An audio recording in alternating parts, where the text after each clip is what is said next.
For someone whose entire career has been focused on joy, why a podcast on pain?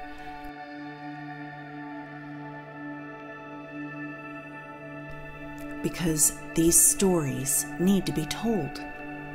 A good phoenix rising out of the ashes story reminds us all that not only can we survive, we can thrive. And when we emerge, we're different. That's the alchemy of pain.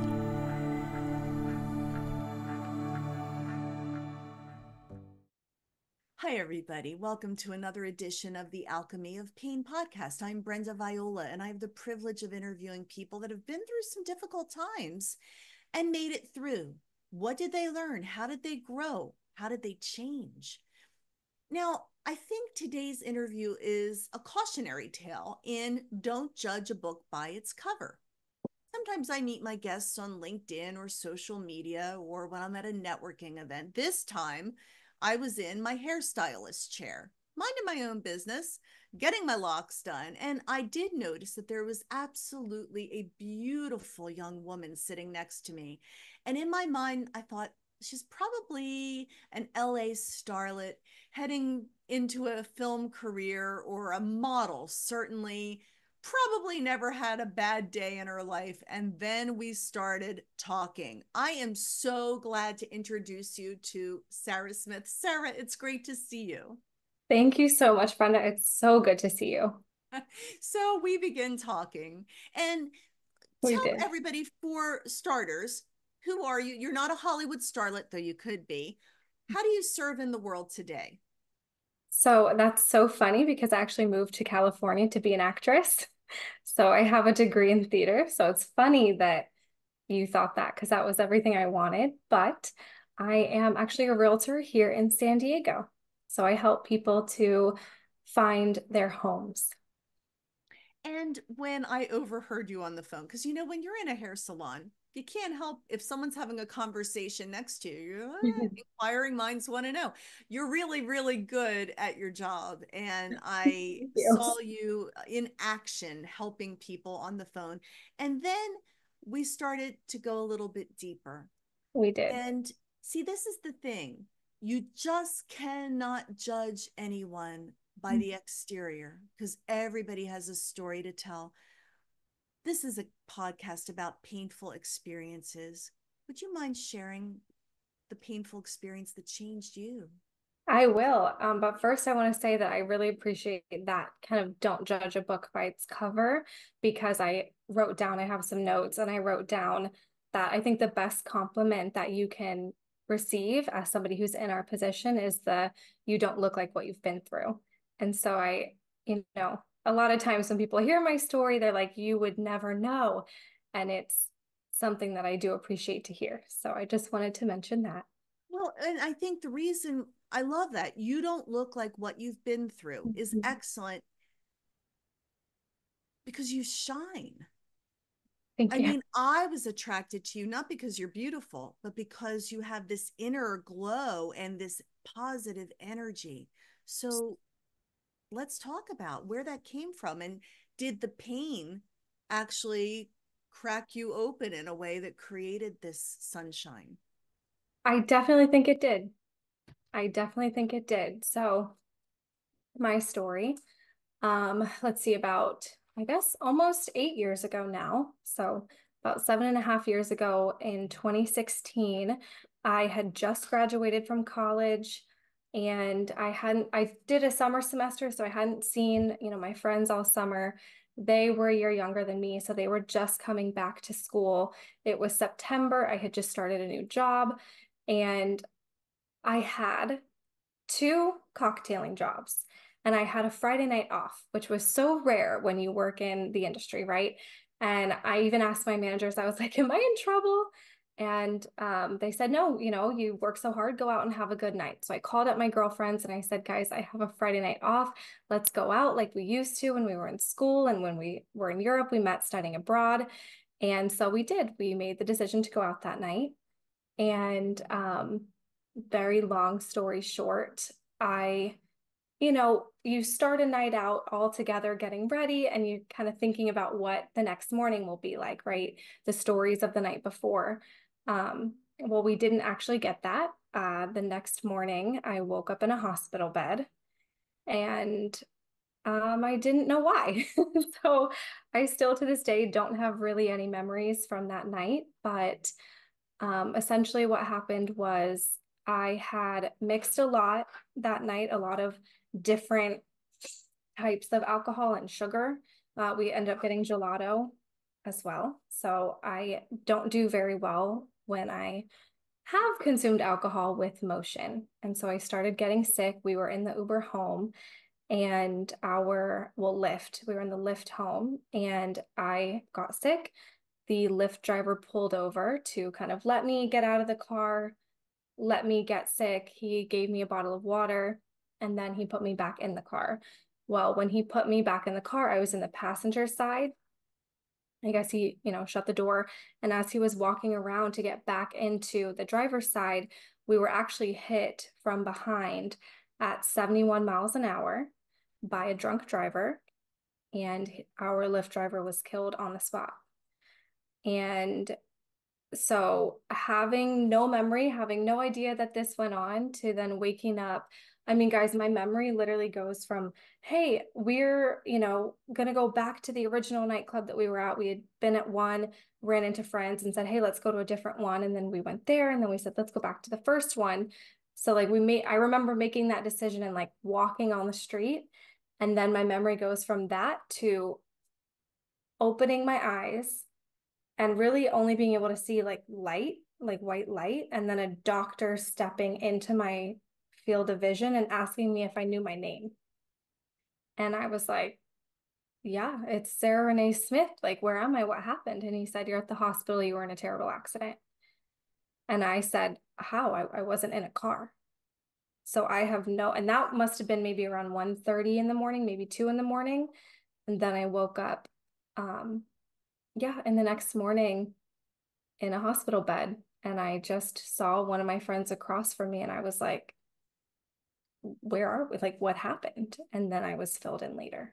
You know, I remember you telling me this as we were both you were getting your nails done, I was getting my hair done. And I had a visceral reaction and I couldn't help. I had it again as you retold it because you did everything right. I mean, you're out for a night of fun. And so you wouldn't have to drink and drive. You got a lift. Mhm. And, had you not pulled over, perhaps it might not have happened. Yeah. But then this Lyft driver perishes. You end up in the hospital. Was there anyone, other people were in the car? Were they okay? Two of my friends were with me and they were actually in the back seat. And yeah, so one of my friends who was behind me, all three of us had concussions. The one who was behind me was in the same hospital room that I was. So I woke up and we were in the same room. And then I didn't see the friend that was behind me to the left. And that seat was the point of impact. So they hit from like the back, the left back. And they took her to a different hospital because our trauma center was full. So she was at a different hospital. She got the worst of it because her seat was the point of impact. Mm. Um, and it's honestly a miracle that she's still here. Because when we had to go back to the police station because like our phones and our wallets and like anything that was left in the car that the paramedics didn't recover couldn't be touched because it was all evidence. So they had to process the car. And then when they were finished, about 2 weeks later, we were able to go back to the station to pick everything up. And they were showing us some photos of what the car looked like. And when I tell you there was maybe this much space between her headrest, like the back seat's headrest and the driver's seat headrest, like it is a miracle that she's still alive. So it's almost an exact year since I had a terrible car accident. And to this day, I am a little bit of a nervous Nelly when I get in a vehicle. There is certainly PTSD that occurs. Interestingly, for me, the mental anguish was Mhm. far worse than the bruises on my body, which were Yeah. many. The feeling of aloneness for me Mhm. when I ended up in the hospital and had to go all by myself and was there by myself. I'm really glad you had a friend next to you, but do you begin to question, as I did, why am I here? Yeah. Why was I spared? Yeah. That was, I think, the hardest part for me too was the mental anguish and the PTSD because I don't have any memories. Unfortunately, my friends do have memories of the scene itself. And one, the friend who was the point of impact seat, she was the first one to wake up. She was the most aware. She remembers the sound of like metal on metal. She remembers waking up and feeling like someone's someone's not here anymore. And no one else was awake. So, he's where he was. And then I was, um, she said, sprawled over the center console, like bloody. Oh, And then my other friend was passed out too. And so she was the first one to wake up. So I have no memories of any of that. Um, but I think the piece of it, talking about feeling so alone, yes, I had two friends that went through it with me. But the piece of it that I think I struggled with so much was the guilt aspect. And like you said, maybe if I hadn't gotten sick, then we wouldn't have been there. And that was a piece of it that I struggled with for years and years and years. And survivor's guilt, I think, it's the darkest thing I've ever experienced. I think it's one of the darker human emotions. mm. Anyone who's ever been through it will tell you, and anyone who has experienced someone going through it, I think a lot of people, it's typically like service members that go through that kind of survivor's guilt of why am I still here? Why was I spared when, my buddy wasn't, 3 feet or 3 inches difference and it would have been me instead of him, for me, it's if he hadn't put me in the 10-second difference between shutting the car door and him walking to right here, and we would both be gone because of the way we were hit. We were pushed kind of up and over. And so that question went through my mind for years was why, like, Lord, what is it that I'm supposed to do? Why am I still here? Why did he who was studying to be a dentist and used to provide free dental care to those who needed it in Mexico and who had a child to raise, like, why did you not take me over him? I'm a kid, like, I don't have anyone to live for. And it definitely took years and years of working through it with a trauma therapist to get to a point where I've been able to say, like, your story just wasn't done yet. And there is so much more that I have to fulfill here. And he's writing the story. And I just have to trust that one day I'm going to find out why. So I have goosebumps all over me. And I just want you to know that I consider it an honor to have met you and that you're sharing your story and you're sharing it with such clarity. I know for some of the things that I've been through, it has taken me years to not burst into tears as I Mhm. share the story. So clearly, you have healed in Mhm. many, many ways. Did you know right away, I need help with this? I need to go get professional counseling. Like, was that the first step for you? How did you cope? Yeah, it was really, really hard in the beginning. Those first couple of days were tough because talk about isolation. My phone was in the car. So, as I mentioned before, we weren't allowed to have anything until the car had been processed. So, I did not have really any way to get a hold of anyone. I had my laptop at the time that was connected to my phone. And then, of course, as I was at my friend's house, so I don't have any family here. So, one of my friends is from San Diego, and the three of us went to her house right after um, the next morning because neither one of my other friend or myself that were in the same hospital had family here. So her dad took us home to their house and kind of let us just process everything. And so I'd taken a shower because I had, blood in one side of my hair and puke in the other. And as I was kind of combing my hair, the water got into my laptop keyboard. So then that wouldn't even work. So I had no way of talking to anyone. Luckily, my mom was able to get me a flight home. She took me home back to the East Coast for about a week. But when I left, it was the day after, and my friend who got the brunt of it was still in the hospital. She was in the hospital for 4 days. So for those 3 days, I didn't have a phone. So my mom was the only one that was getting updates from her dad, and she still had to work every day. So I was alone for 8 hours sitting in my house, kind of playing everything over in my head, wondering what was going on. I was having nightmares. And when I got back to San Diego and finally the three of us were back together, that was one of the things that one of my friends said right off the bat was, my parents have looked into therapists for me, and I think that you guys should too. And so hearing that, I was like, you're 100% right, because this is not something that I have the capability at 22 to be able to handle on my own. So yes, I immediately sought out a trauma therapist. So it happened the morning of October 1st, and I was in trauma therapy by November. I'm so glad. Yeah, me And too. skilled therapy, I mean, I can't say enough about skilled therapy to Mhm. help you walk through those valleys in Yeah. life. And you learn so much about yourself too. Now, how much time has passed since then? How old are you today? I'm 30 today.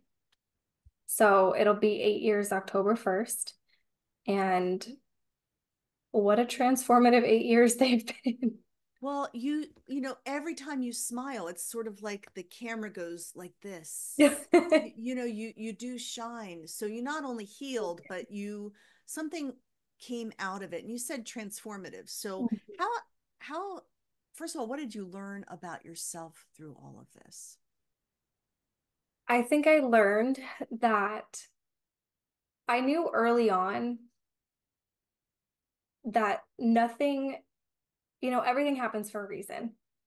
And like I said before, he's writing our story. Like he knows, yes, we have free will, but he knows the things that we're going to go through and the lessons that we're going to learn, right? The Bible says, you may not see what I'm doing now, but you will one day.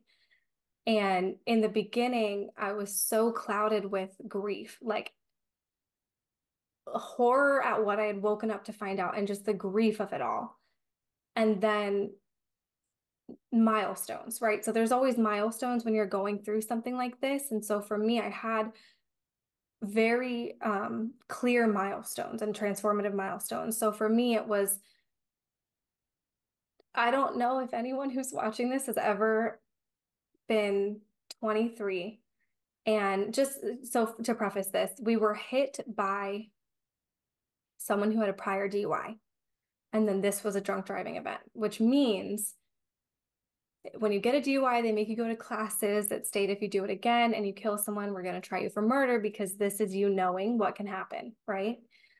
And so we ended up in a murder trial. So at 23, my friends and I were in court and testifying and telling story. Like I had to tell a story on stand under oath that I don't actually have any memory of. So that was difficult.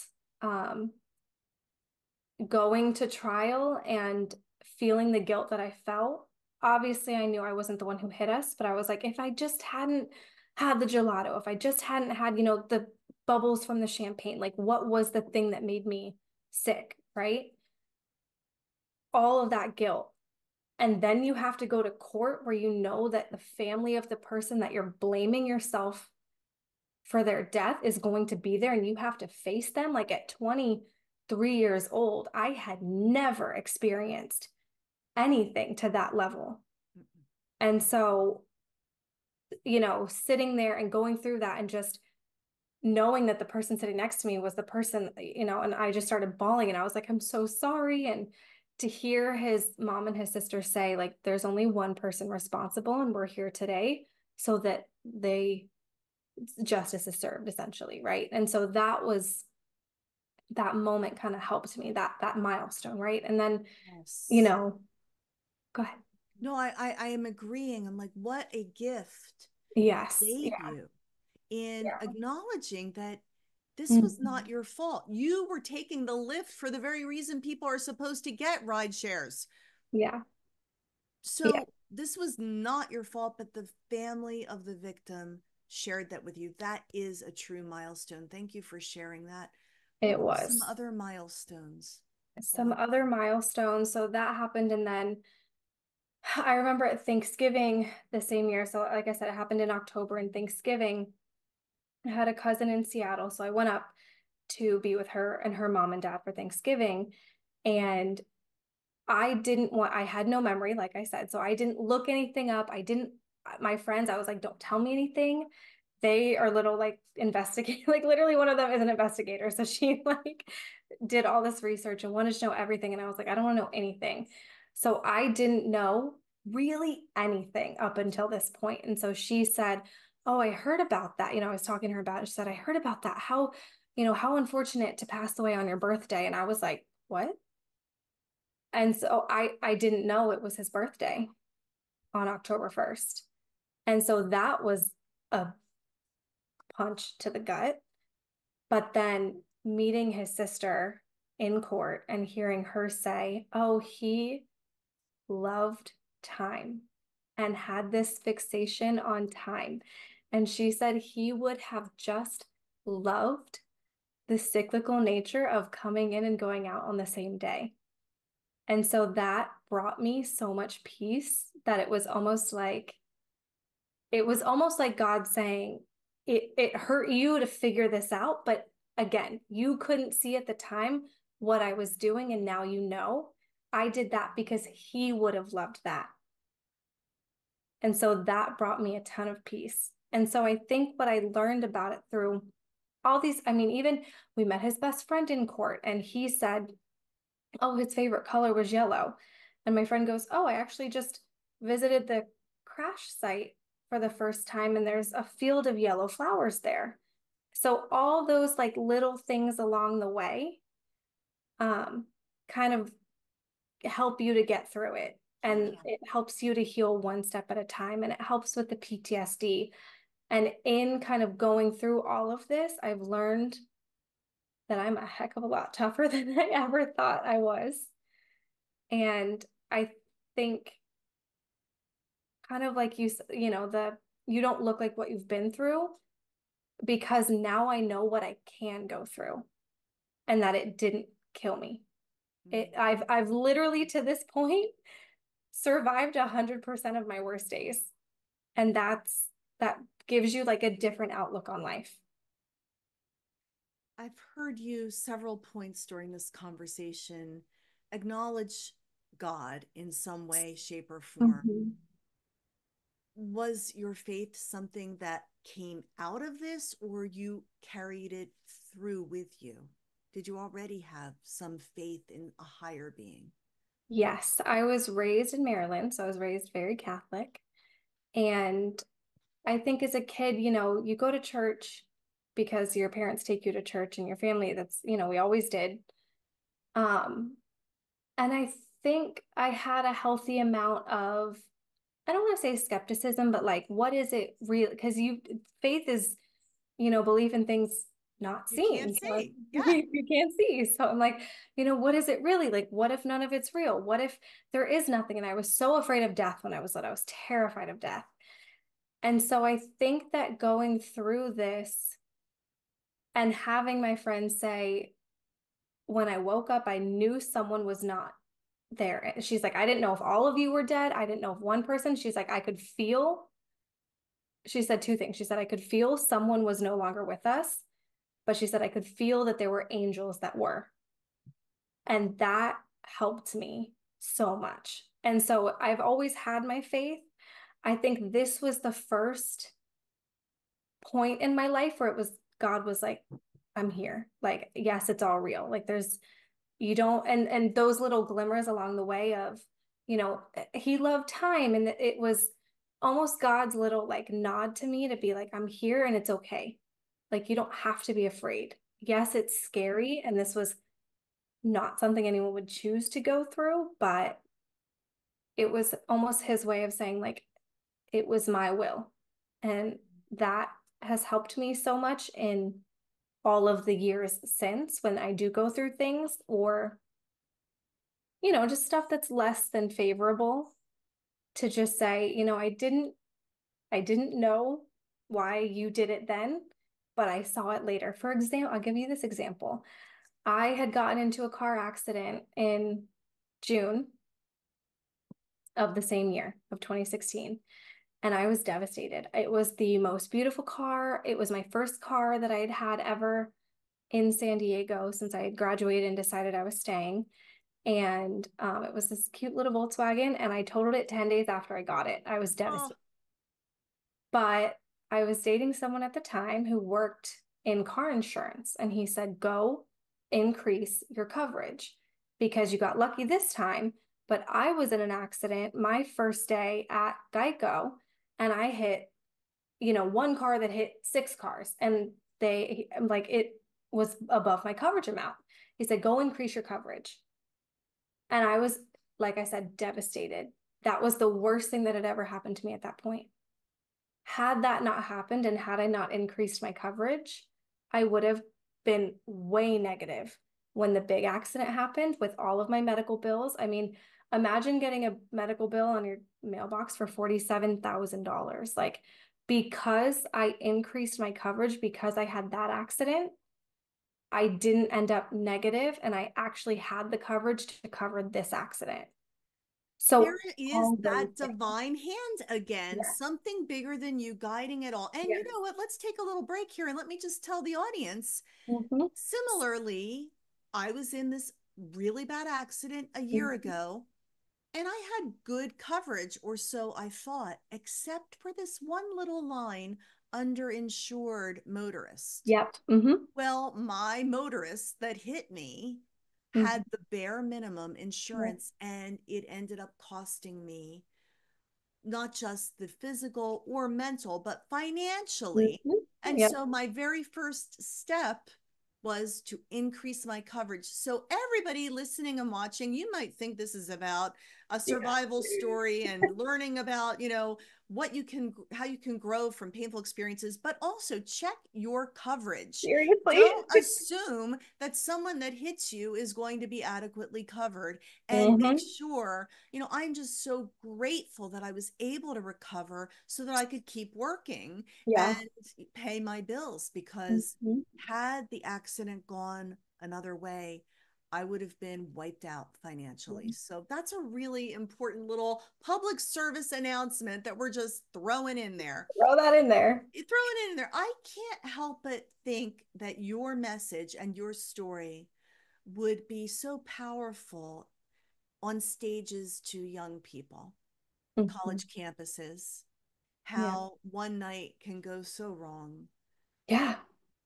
I literally, and that's kind of without like telling my full story when people prod or, notice something is like a little different about me. I'm like, I just know, and I'm very careful. I'm not a huge drinker. I never was. I think that's why I got so sick, because at the time I was working in two different cocktail establishments that were dry, so I wasn't ever drinking on the job, and it was so much more than I was used to ever consuming.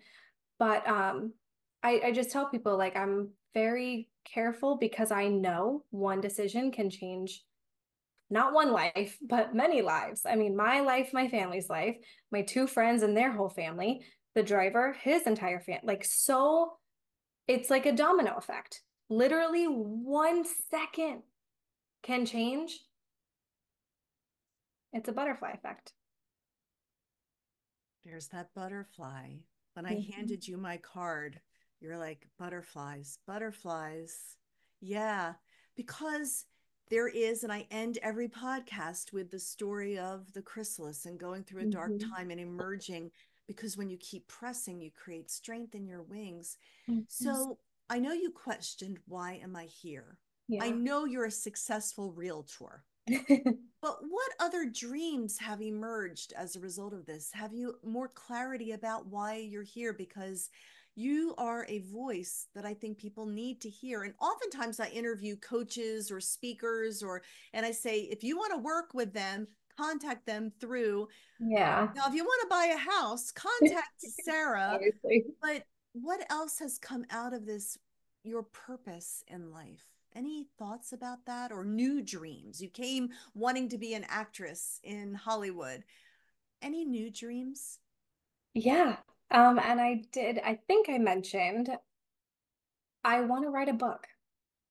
I want to write a book. And it wasn't, when you go through something like this, when it's a drunk driver, you receive victim service help from Mothers Against Drunk Driving, and then the court advocacy program as well. And so I remember talking to, I think, one of our advocates from MAD and saying, I really do want to write a book and I would love to volunteer, in any way. And she said, there's a time, not limit, but there's like a time limit. We don't allow anyone to volunteer until a specific amount of time has passed because you need the time to heal. We don't want anything to trigger you. And so I came up with the idea of wanting to write the book almost immediately after. So it's been on my heart for years. And I take notes as, things come up. And I've sat down, I know the title of the book and I know why that's the title. I know the concept. I want it to be told as a story, my story, literally just from the first person, what I went through, what it was like waking up in a hospital and having no idea why I was there. And just everything that has happened since, working in the bars and having people say like, oh, I'm the designated drunk driver, and like falling apart in the back, like all of these things I want to put into a book. But specifically, I told my stepmom about the idea and she said, I think it's a good idea. And I came back to California and she called me a couple weeks later when I first told her. And she said, you need to write your book. And I said, of course, Mom, but what happened? Why? And it was a time period where there had been like a string of school shootings. And she said, I'm watching the news and they're interviewing, or essentially they're doing a special, not interviewing, but they're doing a special because the children who survive the shootings when other classmates did not tend to end up unaliving themselves because they can't handle the guilt. Mm. And she said, I don't know what you had in you that got you through that, but I think the story needs to be told because there are people out there who don't have it clearly and need someone to advocate for them, to let them know that they still have a purpose here. And so I think now we've gotten to a certain amount of years. And I think before I would sit down, I'm like, I can't write this yet. I'd fall apart when I would sit down to write. But I think I'm getting closer to God actually telling me it's time to open your mouth and start speaking. So, and look at this. and here we are. I end up plopping right next to you. And within minutes, I'm like, I want you on my podcast. People need to hear your story. And I hope that many hear this. If you are listening or watching and you have survivor's guilt, there is a reason why you are still here. There is a reason why you are still here. And so, as time begins to run out here, Sarah, if someone's going through that dark time, what would you say to them? You may not know now why you went through what you went through, but trust me, it will reveal itself to you. And I definitely, it's not the first thing that I mentioned, but I struggled with it too. I struggled with, I don't deserve to be here. So, I'd be walking to work and if a car would almost graze me, I'm like, oh, the first one didn't take me out, so this one should, right? Don't even let yourself go there. Like, you're so special to the people in your life and you have a purpose here, whether you can see it now or you can't. And it took me a long time and a lot of years in trauma therapy and a lot of help to get to that point where I could admit that it wasn't my fault and that I did deserve to be here, and you 100% deserve to be here too. I'm so glad you're still here, Sarah. And I know that many people will hear your story and it will give them hope. And I want to thank you for being here today. It was a great privilege to interview you. And I want to thank the audience for giving us your time today, too. Sarah, can people find or follow you, or are you just not there yet? Would you want me to Yeah, totally it's, recommend I mean, that? I have social media. I don't have much as far as like, I'm not a coach, I'm not a speaker. I'm happy to be a resource to anyone who feels that they're going through survivor's guilt and they don't know what the next step is, or maybe, you know, any type of trauma. Just if you need an ear, you can find me on Instagram. It's Sarah with an H underscore Renee, Renee underscore real estate. Or you can find me on Facebook. It's Sarah Renee Smith. Wonderful. I hope people seek you out. And I look forward. I am your fan now. I'm going to be rooting for you all the way. Oh, thank you. I know I'm a huge Yes. fan too. I was listening to your episode that you did, your first one, and I think the most important message, I wrote this down, was going through it that you said. And that was, I think, the thing that helped me the most was I didn't run from it. I didn't turn to any sort of vices to escape it. I faced it head on, and it was painful and it was hard and it took years, but I went through it. And now I can tell the story without falling apart. I can tell the story without crying. So that, I think, is like, if I'm to leave anyone with anything, it's not going to be fun, but go through it. And I really appreciated you for saying that too, Well, because you're that helped stuck me. with me now. There's a I reason know, why we crazy. connected and we will stay connected. I love that you're right here in San Diego as Yes, well. And really I look close. forward to getting together with you again. And thank you for tuning into this edition of the Alchemy of Pain podcast. I know you were encouraged, and keep pressing. You're creating strength in your wings so you can